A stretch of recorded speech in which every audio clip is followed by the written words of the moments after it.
I've learned that something constructive comes from every destructive defeat, if you're wise enough to view things from that perspective.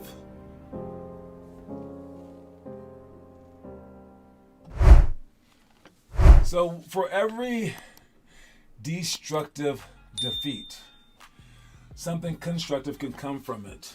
You know, I learned this a little while back, but it just came up today. There were these planes, and they were.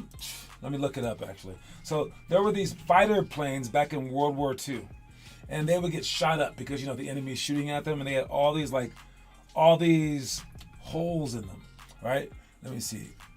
So and then they came back and they were like, oh my God, these planes are getting shot up. We need to start protecting the planes more, like make them out of thicker things. So they looked at the plane, and the planes looked like this. All right.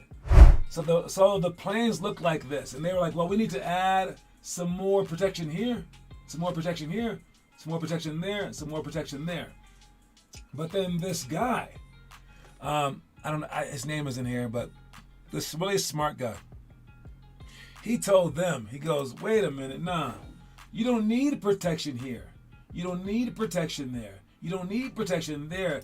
You don't need protection at these spots, because these planes that showed up, they were shot in these spots and they lived. The planes that didn't come back, they died.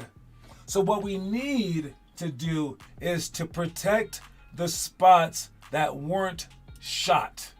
So he's like, we need to protect this spot, like this spot right here. We need to protect this spot, because chances are if they were shot in these spots, they would have been like the other planes that didn't come back. And that is such a smart way to think it. They weren't even thinking straight. They just saw holes and they were like, oh, okay. Yeah, and it's called survivorship bias. And what it teaches us is you can't just look at the successful things in your life or the successful things in anyone's life. You have to also look at the failures and see how you failed and why you failed. All right. You can't just look at the guy on the mountain and say, all right, what did he do to get there? Now let me do it. You got to also look to see the people who didn't do it, what they didn't do. So you need both things so that you too can survive. All right. So don't get caught up in this. Don't be like, hey, I just need to work on my shot because that's what Steph Curry does.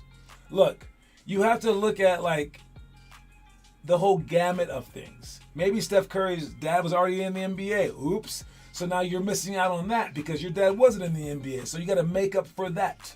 All right. It's not just the successful people that you have to be looking at. Even during the drills, don't just do your drill and then go back in line. What you want to do is look to see what the current person is doing, and then when they mess up, you don't want to do what they did and repeat their mistake.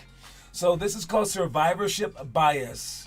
Why not everybody can win?